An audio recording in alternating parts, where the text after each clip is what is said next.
But you did find someone who took us in for the night, watched over us in our sleep, and in the early morning lighted us down the street with a lamp.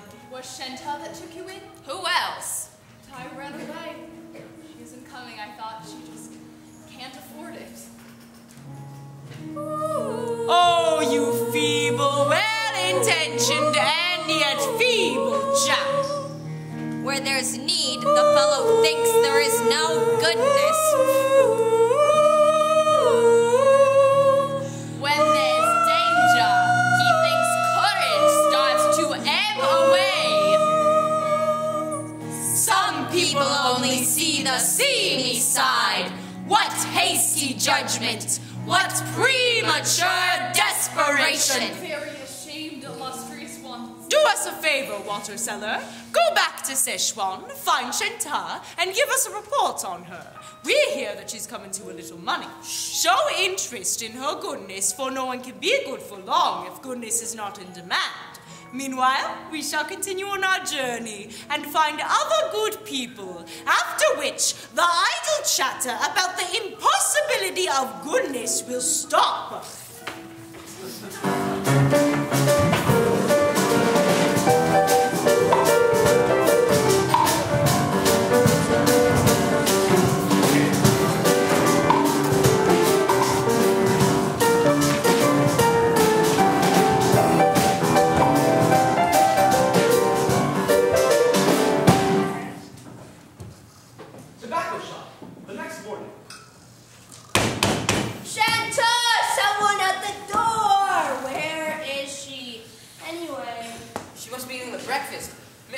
I'll pay for it. Oh, ha. Who is it? I am Miss Shanta's cousin. What? My name is Shanta. Her cousin? Her cousin? But that was a joke. She hasn't got a cousin. So early in the morning? What's all the noise? Fella says he's her cousin. Tell him to prove it. Right. If you're Shanta's cousin, prove it by getting the breakfast. Would you all please get up? Customers will be coming. I wish to open my shop. Your shop? Doesn't it belong to our good friend Shanta? Huh? So we've been cheated. Well, where is the little liar? Miss Shanta has been delayed. She wishes me to tell you that there will be nothing she can do now that I am here. But I thought she was good. You have to believe him? I don't. Then do something. Certainly. I'll send out a search party at once. You and you, go out and look for Shanta. Not you, grandfather. You and I will hold the fort. Okay. You won't find Miss Shanta. She has suspended her hospitable activity for an unlimited period. There are too many of you. She asked me to say this is a tobacco shop, not a gold mine. Shanta never said a thing like that. Boy, food. There's a bakery on the corner. Go stuff your shirt from when they're not looking. Oh, and don't overlook the raspberry tarts. And don't let the policeman find you. Don't you depend on this shop now? Then why give it a bad name by stealing from the bakery? Don't listen to him. Let's go find Shanta. She'll give him a piece of her mind. And don't forget to leave us some breakfast. You see, Mr. Carpenter, nothing has changed since the poet 1100 years ago penned these lines. A governor was asked what was needed to save the freezing people in the city. He replied, a blanket 10,000 feet long to cover the city and all its suburbs. Your cousin owes me money. I've got witnesses for the shell. Yes, I have your bill. Isn't 100 silver dollars rather a lot? No deductions. I have a wife and children. How many children? 3. I'll make you an offer. 20 silver dollars. You're crazy. Those shells are real walnut. Very well.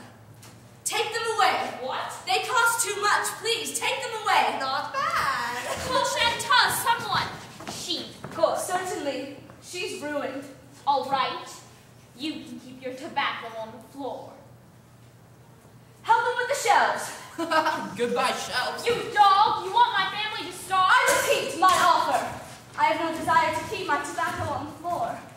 20 silver dollars. 100. You needn't smash them against the doorpost, you idiot!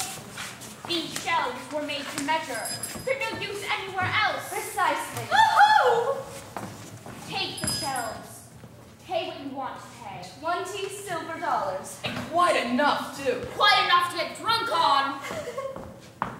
got rid of him. Real walnuts, Setzy. Very well, take them away, says his lordship. I have 3 children, Setzy. $20 says his lordship. They're not used anywhere else, Setzy. Precisely, says his lordship. And now, go. What's that? You're thieves, parasites. I'm giving you this chance. Go. That sort deserves no answer. And besides, one shouldn't argue on an empty stomach. Where's the boy? Exactly, the boy. I want no stolen goods in this shop. I strongly advise you to leave.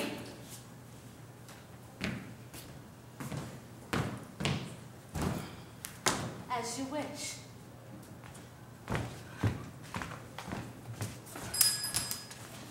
I'm addressing the officer in charge of this precinct, Well, that's right, Mr. What's the name, sir? Mr. Shanta. Yes, of course, sir. Nice weather we're having.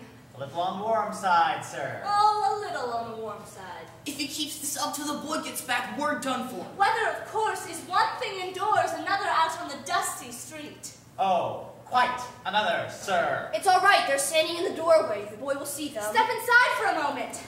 It's quite cool indoors. My cousin and I have just opened the place, and we attach the greatest importance on being on good terms with the, authorities. Thank you, Mr. Shanta. It is cool. And now the boy won't see him. Visitors. I think my cousin knows them. They were just leaving. Yes.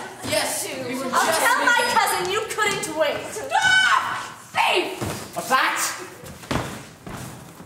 Aha! No, you don't. Where's all this from? Down the street. So that's it. We know nothing about it, nasty little thief. Can you clarify the situation, Mr. Shanta? Aha! You're all coming with me to the station. I can hardly say how sorry I am that my Oh, we establishment... saw the boy leave not 10 minutes ago. And to conceal the theft, asked a policeman in. Don't listen to her, Mr. Shanta. I'll be more than happy to relieve you of the presents one and all. Good morning. Good morning. So you're her cousin, are you? And out of the goodness to explain what all this means, police dragging people from a respectable house. By what right does your Miss Shanta turn my property into a house of assignation? Well, as you see, I know all. Yes, my cousin has the worst possible reputation, that of being poor. No sentimental rubbish, Mr. Shanta. Your cousin was a common... Pauper, let's use the uglier word. I'm speaking of her conduct, not her earnings. Although there must have been earnings, or how did she buy all this? Several elderly customers, I suppose. I repeat, this is a respectable house. I have tenants who prefer not to live under the same roof with such a person. How much do you want? I beg your pardon? To reassure yourself, to reassure your tenants, how much will it cost? You're a cool customer. The rent is high. I assume it's payable by the month. Not in her case. What? 6 months' rent, payable in advance, 200 silver dollars. 6? Sheer usury, and where am I to find it? You should have thought of that before. Have you no heart, Mrs. Mitsu? It's true Shanta acted foolishly, being kind to all those people. But she'll improve with time. I'll see to it she does. She'll work her fingers to the bone to pay her rent, and all the time be as quiet as a mouse, as humble as a fly. Her social background. Out of the depths. She came out of the depths. But before she'll go back there, she'll work, sacrifice, shrink from nothing. Such a tenant is worth her weight in gold, Mrs. It's Mitsu. silver we're talking about, Mr. Shanta. 200 silver dollars for her. And I am shooting, Mr. Shanta. This tobacco shop is well known to the police, I see. Mr. Shanta has done us a service, Mrs. Mitsu. I'm here to present our official felicitations. That means less than nothing to me, sir. Mr. Shanta, all I can say is this. I hope your cousin will find my terms acceptable. Good day, gentlemen. Good day, ma'am. Mrs. Mitsu is a bit of a stumbling block, eh, sir? She wants 6 months' rent in advance. And you haven't got it, eh? But sure you can get it. A man like you, sir? What about a woman like Shanta? You're not saying, sir. No, and I won't be back. Do you smoke? Wow. Thank you, sir. I think I see your point. Miss Shanta, let's mince no words. Miss Shanta lived by selling herself. What else could she have done, you ask? How else was she supposed to pay the rent? True, but the fact remains, Mr. Sweetheart, it is not respectable. Why not? Very good question. But, in first place, love. Love is bought and sold like cigars, Mr. Sweetheart. In the second place, it isn't respectable to go waltzing off when someone's paying his way, now is it? It must be for love. Fairly? And lastly, as the proverb has it, not a handful of rice but for love. Now, you may be thinking, and what good is all this wisdom if the monks are spilled? Miss Shanta is what she is. Is where she is. We have to face the fact that if she doesn't get a hold of 6 months' rent pronto, she'll be back on the streets. The question then, as I see it, because everything in the world is about an opinion, the question as I see it is, how is she supposed to get a hold of the rent? How, Mr. Sweetheart? I don't know. I take that back, sir. A husband. We must find her a husband. A good cheap cigar for my husband. We'll have been married 40 years tomorrow, and we're having a little celebration. 40 years and you still want to celebrate? Oh, not as much as we can afford to. We have the carpet shop across the square. We'll be good neighbors, I hope. I hope so too. Mr. Sweetheart, you know what we need? We need capital. And how do we acquire capital? We get married. I'm afraid I've been pestering this gentleman with my personal worries. We can't pay the 6 months' rent. So what do? We marry money. That might not be easy. I don't know. She's a good fit. Has a nice growing business. What do you think? Well, Should she put an ad in the paper? well, if she... I'll write it for her. You lend us a hand, we write an ad for you. Not a bad idea. What? Respectable man with small capital, good not excluded, desires marriage into flourishing tobacco shop. Oh, yes. Yes. And now it's sad and pretty. Now, prepossessing appearance. If you don't think that's an exaggeration. Oh, not a bit I've seen her. So much luck we need to keep our heads above water. How many ideas, how many friends. Thank you, sir. I think I see my way clear.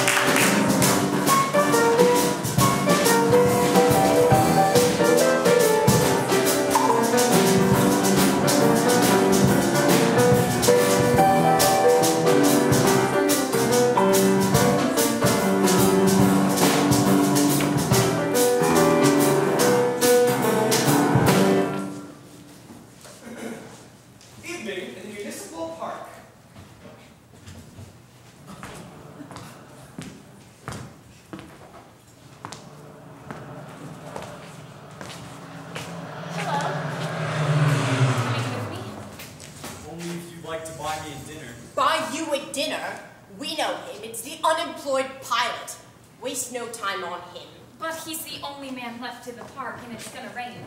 Oh, how do you know? It's gonna pour. There's that Gorgon Shanta, the one that drove your family out into the cold. It wasn't her, it was a cousin of hers. She offered to pay for the cakes. I have nothing against her. I have, though. Now where could the little lady be off to? She may be rich now, but that won't stop her from snatching our young men, will it? I'm going to the tea room by the pond. Is it true what they say? You're marrying a widower with 3 children? Yes, I'm just going to see him. Oh, move on there! This is a park, not a whorehouse! Shut your mouth! The farthest corner of the park. Even when it's raining, you can't get rid of them. And what right have you to scold them? Oh. Well, what are you staring at? That rope. What is it for? Think I haven't a penny. Even if I had, I wouldn't spend it on you. I could buy a drink of water. What is the rope for? You mustn't. What's it to you? Clear out. It's raining. Well, don't try and come under this tree. Oh, no. Now go away. For one thing, I don't like your looks. You're bow-legged. That's not true. Well, don't show them to me. Look, it's raining. You better come under this tree.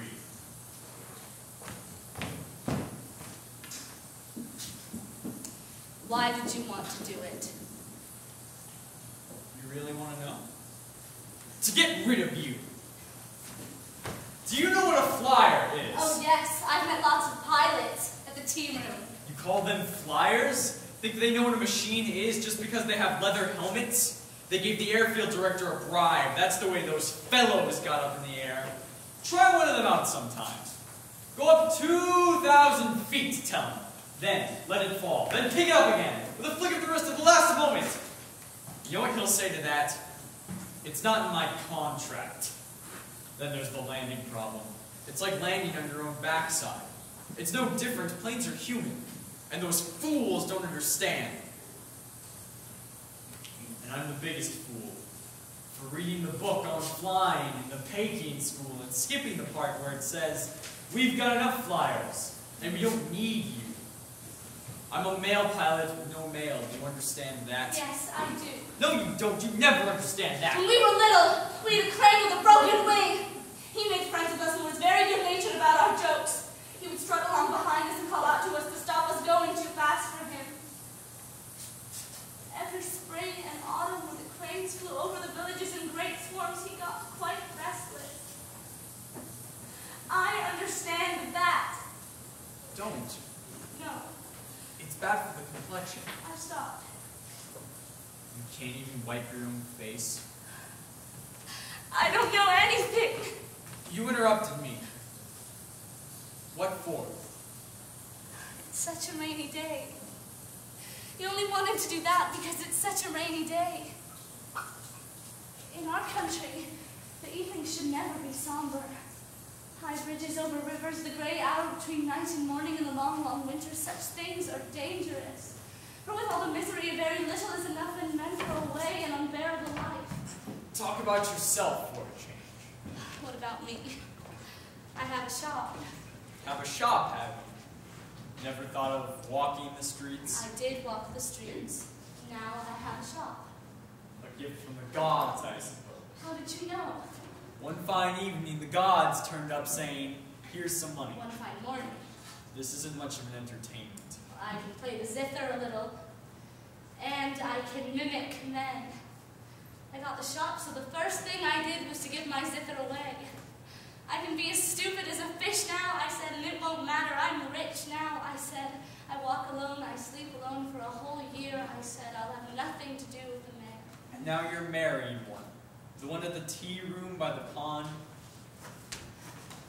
What do you know about love? Everything. Nothing. Or do you just mean you've enjoyed it? No. Like that? Yes. You're easily satisfied. I must say, what a town. You have no friends. Yes, I have. But they just don't want to hear I'm still unemployed. What they ask is there still water in the sea? You have friends? Just a cousin. Well, watch him carefully. He only came once, then he went away. He won't be back. But to be without hope, they say, is to be without goodness. Go on talking. A voice is a voice. Once, when I was a little girl, I fell with a load of brushwood. An old man picked me up and he gave me a penny too. Isn't it funny how people who don't have very much like to give some of it away? They must like to show what they can do, and how could they show it better than by being kind? Being wicked is just like being clumsy when we sing a song, or plant some rice, or build a machine. We're being kind. You're kind. You make it sound easy. Oh, no. Oh, a drop of rain. Where'd you feel it? Between the arms. Near the right eye or the left? Near the left eye. Oh. Good. So you're through with men, huh? But I'm not bow-legged. Perhaps not. Definitely not. I haven't had a drop to drink all day. I haven't eaten in 2 days. I couldn't love you even if I tried. I like it in the rain. This is Song of the Water Cellar in the Ring.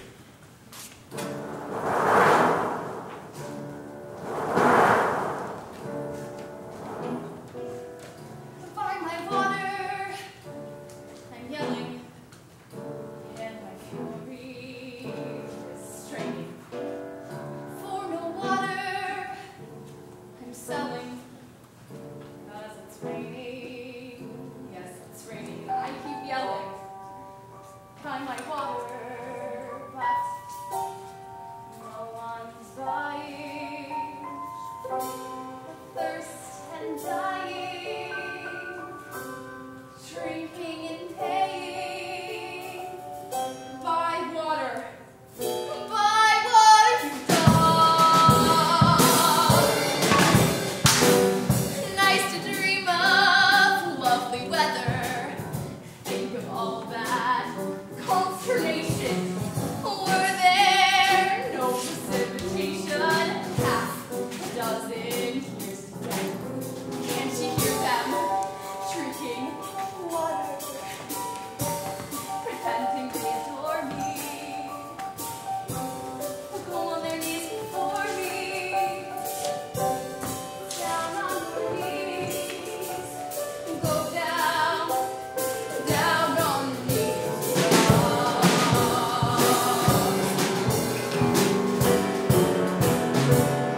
What are lawns and hedges thinking? What are fields and forests saying? At the cloud's breath we are drinking, and we've no idea who's paying. And I keep yelling, buy my water, but no one's buying. Thirst and dying, drinking and paying.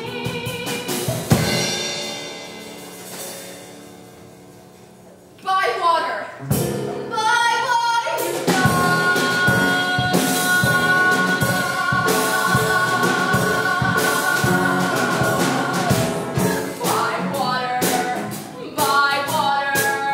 Buy water, you.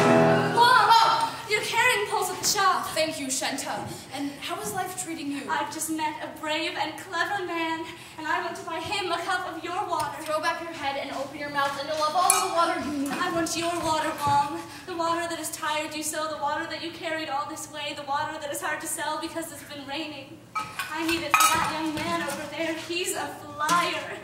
A flyer is a bold man, braving the storms in company with the clouds. He crosses the heavens, bringing to friends in faraway lands the friendly mail. He's fallen asleep, despair and rain, and I've worn him out. The gods again appear to walk in a dream.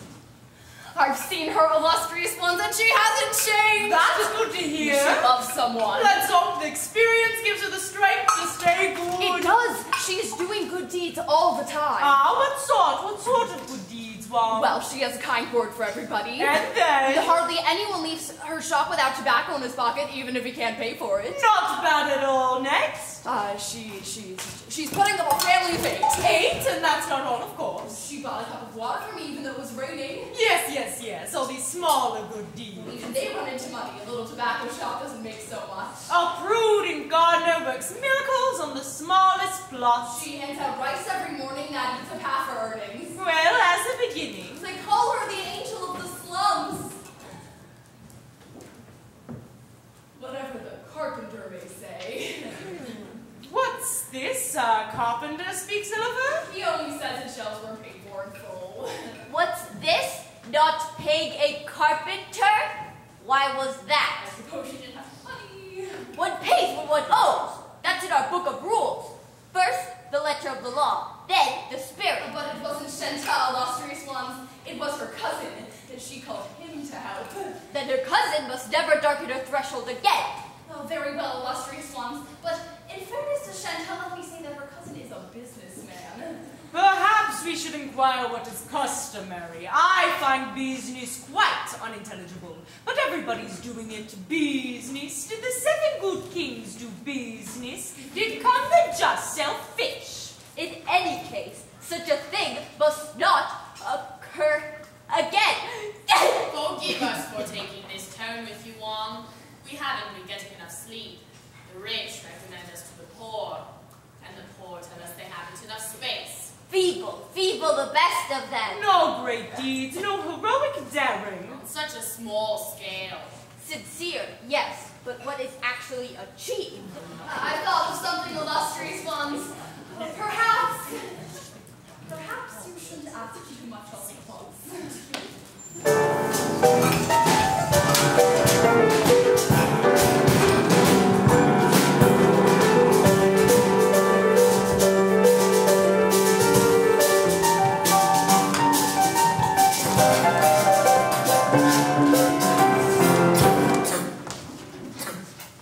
The square in front of Shanta's tobacco shop. She's been out all night again. No sooner did we get rid of that crazy cousin of hers that Shanta herself starts carrying on. Maybe she does give us an ounce of rice every now and again, but can you depend on her? Can you depend on her? What are you doing in my shop? Get out! At once! Get out, I said! Pestering my customers! You're gonna slimy old one! Get out! Take your cup!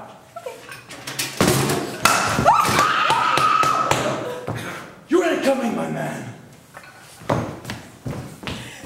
You can report that to the police. My hand is smashed up. Any bones broken? I can't move my fingers. Sit down, I'll put some water on it. The water won't cost you anything. You might have got a bandage from Miss Shanta until she took to staying out all night, and it's a scandal. If you ask me, she's forgotten we ever existed. How wonderful to see Setzuan in the early morning. I always used to stay in bed with my dirty blanket over my head, afraid to wake up. This morning, I saw the streets being washed by strong men, the newspapers being delivered by little boys, and fresh vegetables coming in from the country on ox carts. It's a long walk from where now soon lives, but I feel lighter at every step. They say you walk on air when you're in love, but it's even better walking on the rough earth on the hard cement. In the early morning, this old city looks like a great heap of rubbish, nice though, with all the little lights. The sky so pink, so transparent before the dust comes and muddies it. What a lucky visit you never see your city. Rising from its slumbers like an honest old craftsman, pumping his lungs full of air and reaching for his tools, as the poet says. Good morning, everyone. Here's your rice. Good morning, Wong. I'm quite lightheaded today. On my way over, I looked at myself in all the shop windows. I love to be beautiful. It surprises me how beautiful Miss Shinta's looking today. I never gave her a passing thought before, but now I have been gazing upon her comely form for exactly 3 minutes. I begin to suspect that I may be in love with her. She is overpoweringly attractive. Be off with you, rascal! Isn't it lovely? Look, if you were dying because there's a little hole in it. The other one's nice, too. Bad there's no hole in that. That's right, my little shop doesn't make very much. Your good deeds eat it all up. Be more careful, my dear. Well, just now I'm lightheaded. Does the color suit me? You'd better ask a man. Does the color suit me? You'd better ask your young friend. Well, I'd like to have your opinion. Suits you very well, but work this way. The dull side up. If you decide you don't like it, you may return it. Has he got money? Come soon? Oh, no. And how are you going to pay your rent? I'd forgotten about that. And next Monday, the 1st of the month? Miss Shanta, I've got something to say to you. After we got to know you, we had our doubts about that marriage ad. We thought it might be better if you let us help you out of our savings. We reckoned we could lend you $200 silver. If you don't need anything in writing, you could pledge us your tobacco stock. You're prepared to lend money to someone like me? It's folks like you that need it. We think twice about lending anything to that cousin of yours. All settled, my dear? I wish the goddesses could have heard what your wife was just saying, Mr. Ma. They're looking for good people who are happy, and helping me makes you happy because you know it was love that difficulties. And here's the money, Miss Shanta. Look, come on! Here's 6 months' rent. Don't you believe in miracles now? And how do you like my new shawl? For the young fellow. Never mind all that. It's time you took a look at his hand. Have you hurt your hand? That barber smashed it with his hot curling iron right in front of our eyes. I never noticed. We've got to take you to a doctor this instant, or who knows what will happen. It's not a doctor he should see, it's a judge. He can ask for compensation. The barber's filthy rich. You think I have a chance? If it's really good and smashed. But is it? Well, I think so. It's very swollen. Could I get a pension? You need a witness. Well, you saw it. You can all testify. But you saw it yourself. I want nothing to do with the police. It's against my principles. What about you? Me? I wasn't looking. Grandfather, you'll testify, won't you? And a lot of good that will do you. He's simple-minded. You seem to be the only witness left. My testimony would only hurt him. I've been picked up twice for begging. Your brother is assaulted and you shut your eyes. He is hit, cries out in pain, and you are silent. The beast prowls, chooses and seizes his victim, and you say because we showed no displeasure he has spared us. Well, if no one present will be witness, then I will. I'll say I saw it. The name for that is perjury. I don't know if I can accept that. Though I suppose I'll have to. Is it swollen enough? Do you think the swelling's not going down? No, the swelling's holding up well. Yes, it's more swollen than anything. Maybe my wrist is broken after all. I better see a judge at once. She's getting on the right side of Mr. Shufu. You and I can't change the world, Shanta. Go away! Go away, all of you! They've stopped answering. They don't care. They don't look up. Nothing will make them look up but the smell of food. Miss Shanta, my son has told me everything. I'm Mrs. Young, Soon's mother. Just think, he's got an offer of a job as a mail pilot. A letter has just arrived from the director of the airfield in Peking. So he can fly again. Isn't that wonderful? They won't give him the job for nothing. They want 500 silver dollars. We can't let money stand in his way, Mrs. Young. If only you could help him out. I have the shop. I can try. I happen to have 200 with me now. Take it. It was a loan that they said I could repay it with my tobacco stock. And then they were calling Soon the dead pilot of Setzuan, a friend in need. We've got to find another 300. But how? Let me think. I know someone who can help. I didn't want to call on his services again. He's hard and cunning. But a flyer must fly. And I'll make this the last time. If the man you mentioned can do it. Look, it's the morning mail plane heading for Peking. The pilot can see us, Mrs. Young. Let's wave. Do you know the man up there? Wave, Mrs. Young. I know the man who will be up there. He gave up hope, but he'll do it now. One man to raise himself above the misery, above us all. Young Soon, my lover, braving the storms in company with the clouds, he crosses the heavens, bringing to friends in faraway lands the